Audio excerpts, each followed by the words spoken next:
பாகம் 3. விருந்தாளியின் அறை மிகவும் நேர்த்தியாக இருந்தது. ஆனால் அதை ரசிக்கும் மனநிலைதான் ஆனந்திக்கு இல்லை. மயிலம்மா அங்கு இருந்த கட்டிலில் அவளை உட்கார வைத்தாள். நீ ரொம்ப களைப்பா இருப்ப தாயி, கொஞ்ச நேரம் படுத்துக்கத்தா, நான் உனக்கு சாப்பாடு எடுத்துட்டு வந்துடுறேன். இல்லை, எனக்கு எதுவும் வேண்டாம். இப்படி சொல்லாத தாயி, ப்ளீஸ். நீங்களும் ஒரு பொண்ணு தானே, நீங்களாவது என்னை புரிஞ்சுக்கோங்க. அந்த ரவுடி எனக்கே தெரியாமல் என் கழுத்தில் தாலியை கட்டிட்டான். என்னால் இங்கே இனி இருக்கவே முடியாது. நான் இங்கே இருந்து போக நீங்களாவது உதவி பண்ணுங்களே.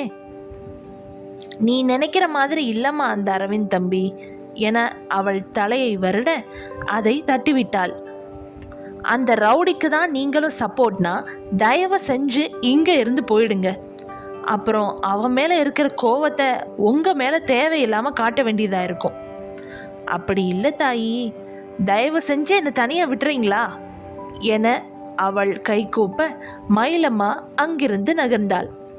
யாரும் இல்லாத அறையில் தனிமை வாட்ட அறையை வெறித்தாள். கண்ணில் இருந்து கண்ணீர் வரவில்லை, மனதில் எந்த சலனமும் இல்லை. ஆனால் பாரமாக இருந்தது. நேற்று வரை அவள் இருந்த உலகம் வேறு. இன்று ஒரே நாளில் வாழ்க்கை தலைகீழ் ஆகிவிட்டது அவளுக்கு. அண்ணே, என்ன யோசிக்கிறீங்க? ஒன்றும் இல்லை மணி. அந்த சிதம்பரம் இப்போ என்ன பண்ணுவான்னு தெரியலையே. நீங்கள் என்ன கவலைப்படுறீங்க? அதான் உங்களுக்கும் அன்னைக்கும் கல்யாணம் ஆயிடுச்சுல்ல, இனிமே அவனால் எதுவுமே பண்ண முடியாது. இல்லை, இனிமே தான் அவனோட ஆட்டமே ஆரம்பிப்பான். இது வரைக்கும் நான் யாருன்னு அவனுக்கு தெரியாது. இனிமே என்னை பற்றி விசாரிக்க ஆரம்பிச்சிடுவான். நான் யாருன்னு தெரிஞ்சா போதும், அவனோட கோபம் இன்னும் அதிகமாயிரும். நாம் கவனமாக இருக்கிறது தான் நமக்கு நல்லது என்றவன் மாடியிலிருந்து இறங்கி வந்த மயிலம்மாவை பார்த்தான். மயிலம்மா, அவ இப்போ எப்படி இருக்கா? என்ன பண்ணுறா? எல்லாமே திடீர்னு நடந்ததால் குழப்பத்தில் இருக்கா தம்பி. எல்லாத்தையும் சீக்கிரம் புரிஞ்சுப்பா. நீங்கள் கவலைப்படாதீங்க, எல்லாம் சரியாயிடும். மயிலம்மா இப்படி ஆறுதல் கூற, ஆனந்தி காலையில் இருந்து எதுவும் சாப்பிடல, அவளை எப்படியாவது சாப்பிட வச்சிருங்க மயிலம்மா என்று அரவிந்த் சொல்ல, நானும் அதை தான் தம்பி சொல்ல வந்தேன். ஆனந்தி அம்மா எதுவும் கேட்குற மனநிலைமையில இல்லை.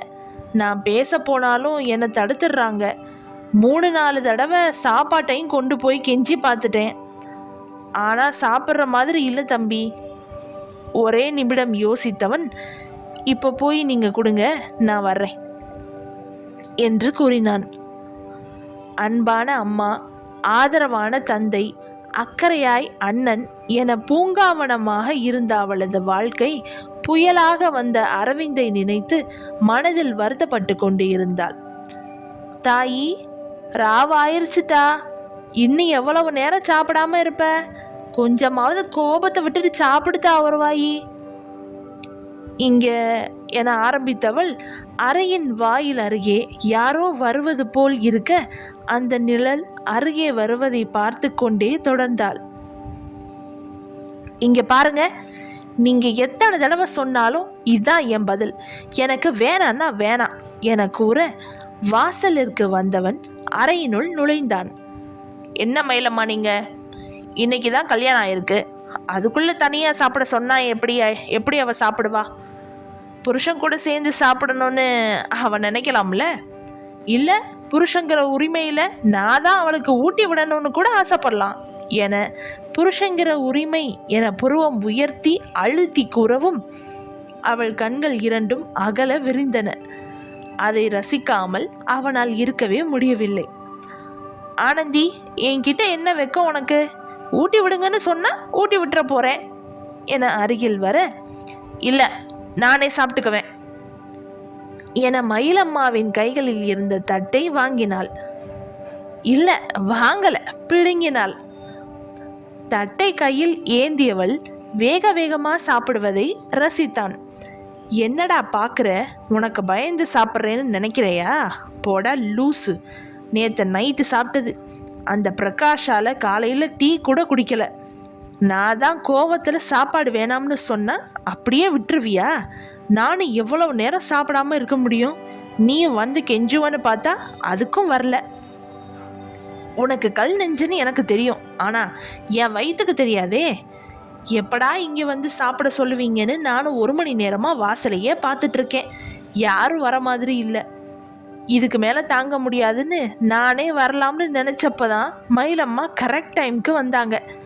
நல்ல வேலை நம்ம இமேஜ் டேமேஜ் ஆகலை என அவனை பார்த்து கொண்டே சாப்பிட, எனக்கு தெரியும் ஆனந்தி, நீ எனக்கு பயந்து சாப்பிடலன்னு எனக்கு தெரியும். எனக்கு தெரியாதா என்ன உனக்கு எப்போ பசிக்கும்னு? நீ சாப்பிட்றதுலையே தெரியுது உனக்கு எவ்வளோ பசின்னு. அப்புறம் எதுக்குடி இவ்வளோ வீம்பு? என்கிட்ட சொல்ல வேண்டியது தானே, மாமா எனக்கு பசிக்குதுன்னு. நீ எப்போதான் என்கிட்ட உரிமையோடு பேசுவையோ என நினைத்தவன் அவள் சாப்பிட்டு முடித்ததும் அங்கிருந்து கிளம்பினான். சாப்பிட்டு முடித்ததும் நன்றியுடன் பார்க்க மயிலம்மா அவள் தலையை வருடினாள். இந்த மொத்த உலகத்தில் தேடினாலும் அரவிந்த் தம்பி மாதிரி ஒருத்தன் உனக்கு எப்பவுமே கிடைக்க மாட்டான் தாயி. போதும் மயிலம்மா, அவனை பற்றி உங்களுக்கு தெரியாது. அவன் எப்படிப்பட்டவன்னு எனக்கு தான் தெரியும். என் அப்பா அந்த ஆளு காலில் கூட விழுந்தாங்க. ஆனால் என்றவள் கோபத்தை கட்டுப்படுத்தி, ப்ளீஸ் என்னை கொஞ்சம் தனியாக விடுங்க என்றவளின் கண்களில் அவள் அரவிந்தை பார்த்த முதல் நாள் வந்து நின்றது. ஆனந்திமா, ஆனந்திமா, எழுந்திரிடா. அப்பா ப்ளீஸ்ப்பா, 10 நிமிஷம், இன்னைக்காவது சீக்கிரமாக எழுந்திரிடா. இங்கே பாரு, காலையிலேருந்து இந்த ராம் எத்தனை தடவை ஃபோன் பண்ணிட்டான்னு பாரு. நீ ஏம்மா அவன் ஃபோனை எடுக்கவே இல்லை? நேற்று பேசிட்டு இருக்கும்போதே கட் பண்ணிட்டியாமே. ராம் என்ற பெயரை கேட்டதும் எழுந்து அமர்ந்தவள், அப்பா அவனை பற்றி மட்டும் என்கிட்ட பேசாதீங்கப்பா. அவன் மட்டும் என் கையில் கிடைச்சான், அவனை அப்படியே ஜூஸ் பிழிஞ்சிடுவேன். அப்படி என்னம்மா அவன் மேலே கோவம் உனக்கு? பின்ன என்னப்பா, என் பிறந்த நாளுக்கு வர்றேன்னு ப்ராமிஸ் பண்ணிவிட்டு நேற்று கால் பண்ணி சாரி ப்ராஜெக்ட் இருக்கு அதை முடிக்காமல் வர முடியாதுன்னு சொல்லிட்டான். அவனுக்கு இந்த தங்கச்சியை விட அவனோட வேலை தான் முக்கியமாக போச்சு இல்லை? அப்படியா என அப்பாவியாய் மருதமுத்து கேட்டார். அப்படித்தான் என்றால் அதை ஆமோதித்தபடி. அப்போ ஏம்மா இதை உன்கிட்ட கொடுக்க சொல்லி கொடுத்தான் என அருகில் இருந்த கிஃப்ட் பாக்ஸை காட்ட, அதை ஓரக்கண்ணால் பார்த்த அவளின் இதழ்கள் விரிய அதை அவரிடமிருந்து பிடுங்கினாள். உள்ளிருக்கும் ஆர்வத்தை அடக்க முடியாமல் வேக வேகமாக பிடித்தவளை பார்த்தவன் சிறு வயதில் அவள் மிட்டாயை பிரிக்கும் போது இருக்கும் ஆர்வத்தை கண்டான். பிரித்தவள் கண்கள் இரண்டும் வெளியில் விழாத குறைதான். மருதமுத்துவை அதிர்ச்சியோடு பார்க்க அவர் பால்கனியை கண்காட்ட ஓடிச் சென்று பால்கனியில் இருந்து எட்டி பார்த்தாள். தோட்டத்தின் நடுவே மஞ்சள் நிற பூவாய் நின்றிருந்தது அவளின் புது ஸ்கூட்டி. அங்கிருந்து ஓடியவள் சாவியை வண்டியில் புகுத்தியவள் தோட்டத்தை சுற்றி 2 சுற்றுக்கள் சுற்றினாள். மருதமுத்துவுக்கும் அவரது மனைவியும் தன் மகளின் சிறு பிள்ளைத்தனத்தை ரசிக்க மருதமுத்துவை அழைத்தாள் ஆனந்தி. அப்பா நீங்கள் கவலைப்படாதீங்க, இன்னையிலேருந்து நான் உங்களை ட்ராப் பண்ணுறேன். யாரு, நீயா என்றவரை நான் தான் என பெரிய புன்னகையுடன் கண் சிமிட்டி விட்டு தன் அண்ணனை வீடியோ காலில் அழைத்தாள். ராம், ராம், ஏ ராம், ஓய் என்னாச்சு உனக்கு? தேங்க்ஸ்டா அண்ணா, நான் ரொம்ப ஹாப்பியாக இருக்கேன் தெரியுமா? அப்பா உன்னை சமாதானப்படுத்துறதுக்கு என்னெல்லாம் பண்ண வேண்டியதாக இருக்குது என அழுத்து கொண்டான் ராம். எனது சமாதானப்படுத்தவா? அப்போது என் பர்த்டேக்கு நீ வாங்கி தரலையா? பொடி லூஸு, நீ பிறந்ததே ஒரு வேஸ்ட்டு, அதை செலிப்ரேட் பண்ண உனக்கு கிஃப்ட்டு வேறு வாங்கி தரணுமாக்கும். அப்படியா சார்? அப்போது போன தடவை கலிஃபோர்னியாவிலேருந்து வாட்ச் வாங்கிட்டு வந்து யார் கிஃப்ட் பண்ணாங்களாம்? அடி லூஸு லூஸு, அதை நான் வாங்கிட்டு வந்தேன்னு நினைக்கிறியா? ஏண்டா? அடக்கிருக்க பயப்புள்ள, இந்த ஊரை சுற்றிட்டு இருக்கும்போது ரோட்டில் ஒரு வாட்ச் பிஞ்சு கிடந்தது. பிராண்டு நல்லா இருக்கேன்னு பார்த்தா அது லேடிஸ் வாட்ச்சு. சரி எதுக்கு விடுவானேன்னு என் ரூமில் இருந்து கம்மை ஒட்டி உனக்கு கிஃப்டாக கொடுத்தேன். நீ என்னமோ அதை உனக்காக கடைக்கடையாக தேடி அலைஞ்சு வாங்கின மாதிரி ஃபீல் பண்ணுற. ஐயோ ஐயோ என அவளை சீண்ட அவளுக்கு கொலை வெறியே வந்தது. என்ன முறைக்கிறியா? அதுதான் உன் மூஞ்சிக்கு செட் ஆகலைல்ல, அப்புறம் என்ன, இங்கே பாரு என ஸ்க்ரீன்ஷாட் எடுத்து அனுப்ப அது அவளுக்கே கொஞ்சம் கன்றாவியாக தான் இருந்தது. நமக்கு மட்டும் ஏன் கோவமே வரமாட்டேங்குது? ஒருவேளை நாம் சொர்ணக்கட்ட ஜென்மமாக இருப்போமோ? ஏய், என்னடி ரொம்ப யோசிக்கிற? சரி அதெல்லாம் விடு, நீ எப்போ வருவ? ப்ராஜெக்ட் முடிச்சுட்டு 2 வீக்ஸில் வந்துடுவேன். நிஜமாவா? ப்ராமிஸ்? பக்கா? பக்கா ப்ராமிஸ். அப்போ நீ 2 வீக்கில் வரத ஏன்? அப்போ தானே என்னை சமாதானப்படுத்த எனக்கு இன்னொரு gift வாங்கி தருவேன் நீ. அடி பாவி, gift வேணும்னா கேளு. ஒரு கிஃப்ட்டுக்காக என்னை இந்தியா வரவிடாமல் யூஎஸ்லேயே அப்படியே வச்சு புதைச்சிருவ போலையே. உன்னையெல்லாம் யார்டா இங்கே தேட போகிறா? அடியே இரு, உனக்கு வந்து இருக்கு. அது சரி, உன் ஆசை அம்மாவும் அப்பாவும் என்ன கிஃப்ட் கொடுத்தாங்க உனக்கு இந்த பர்த்டேக்கு? அதை ஏன் கேட்குற? நேற்று நைட்டு 12 மணிக்கு விஷ் பண்ணி கேக்கு கொடுத்ததோட சரி, மறந்துட்டாங்க போல. நாமளே வெக்கத்தை விட்டு கேட்கணும்னு நினைக்கிறேன் என வருத்தப்பட, அது வெக்கம்னு ஒன்று இருக்கிறவங்க ஃபீல் பண்ணணும், நீ ஏன் ஃபீல் பண்ணுற? கொஞ்சம் அடக்கடி என கூற திரும்பியவள் தன் பெற்றோர் பரிசுகளுடன் நிற்க, உன்கிட்ட பேச டைம் இல்லை, நீயே ஃபோனை வச்சிரு என கட் செய்தாள். மருதமுத்து தங்க ஜிமிக்கியை தர அவர் மனைவி பர்வதம் ஏ என்ற இனிஷியல் போட்ட தங்க செயினையும் மஞ்சள் நிற சல்வாரையும் தர அவள் அதற்கு கைமாறாக கன்னத்தில் இதழ் பதித்து தன் அறைக்கு சென்று குளித்து தன் தாய் தந்தை தந்த சல்வாரையும் செயினையும் ஜிமிக்கையும் அணிந்து கொண்டு அழகு பார்த்தாள். மஞ்சள் நிற சல்வார் உடன் இறங்கி வந்த மகளை வாஞ்சையோடு கொஞ்சி உணவை ஊட்டிவிட்ட பெற்றோரை நினைத்து ஸ்லாகித்து கொண்டிருந்தாள் ஆனந்தி. என்னடி பகல் கனவா என அருகில் வந்த ஜோதியையும் திவ்யாவையும் பார்த்து லேசா புன்னகைத்தாள். இந்த வருஷமாவது உன்னோட ராஜகுமாரனை பார்ப்போமான்னு கனவா? போதுண்டி நிறுத்து என ஜோதியை நிறுத்த, ஏய் அங்கே பாருடி செம்ம மாசா இல்லை என திவ்யாவின் பார்வை விரிய, ஆனந்தியும் ஜோதியும் அவள் பார்வையின் புறம் தங்கள் பார்வையை செலுத்தினர். பார்வையில் கூர்மை, முறுக்கிய மீசை, சிரிக்க தெரியாத உதடுகள், அகன்ற உடல், உருக்கிய தேகம், கையில் காப்பு, வேட்டி சட்டை அணிந்து விறப்பான நடை. அவன் காப்பு அணிந்த கையினால் அவன் மீசையை முறுக்கி கொண்டு கூர்மையான பார்வையுடன் நடப்பதை பார்த்த திவ்யா ஆசம் என பல் இழிக்க, அப்போதுதான் தன் வாய் பிளந்திருப்பதை உணர்ந்தாள் ஆனந்தி. யாருடி இவன்? சரியான நாட்டுக்கட்டையா இருக்கா?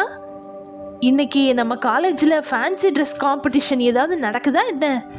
இவனை இந்த காலேஜில் பார்த்த மாதிரியே இல்லையே. ஆனந்தி அவனை பற்றி விசாரித்தாள். அவனை தெரியாதா உனக்கு? ஏன் அப்படி என்ன பெரிய பருப்பா இவர் என திவ்யா கேட்க, நிஜமாவே உங்களுக்கு தெரியாதா? இந்தா நிறுத்து, அதான் தெரியாதுன்னு சொல்கிறோம்ல, அப்புறம் என்ன ஓவரா சீன் போடுற? சொல்லு. அவர் பேர் அரவிந்த். அரவிந்த் நல்ல பெயர் தான், மேலே சொல்லு என ஆர்வமானாள் ஆனந்தி. குறுக்க பேசாமல் முழுசா கேளுடி. அவன் பேர் அரவிந்த், பெரிய ரவுடி. 14 வயசுலையே கொலை பண்ணிட்டு ஜெயிலுக்கே போனான். என்னது ஜெயிலா? அதுவும் 14 வயசுலையா? வியர்த்து இருந்த நெற்றியை துடைத்து கொண்டு கேட்டனர் திவ்யாவும் ஆனந்தியும். நம்ம காலேஜுக்கு கூட நிறைய தடவை வந்திருக்காங்க, அதுவும் நம்ம காலேஜ் பசங்களை அடிக்க. ஒரு தடவை காலேஜ் ப்ரொஃபஸரை கூட அடிச்சிருக்காருன்னா பார்த்துக்கேன். இவ்வளோ தைரியம் இருக்கணும். நம்ம காலேஜ்க்கு வந்து நம்ம காலேஜ் பசங்களையே அடிச்சிருக்காங்க. இவனெல்லாம் சும்மாவே விடக்கூடாது என கோபத்தில் ஆனந்தி கூற, போதும் நமக்கு ஏன் இந்த வெட்டி சீனு என ஜோதி கேட்க, அதுவும் கரெக்டு தான் என அடங்கினாள். ஏய் அவன் கழுத்தை பாரேன் என திவ்யா கத்த, ஏன் என கோரஸ் பாட, பாருங்கடி என கத்தினாள். அது தாலி மாதிரி தெரியல என சந்தேகம் கேட்க, மாதிரி இல்லை, தாலியே தான்.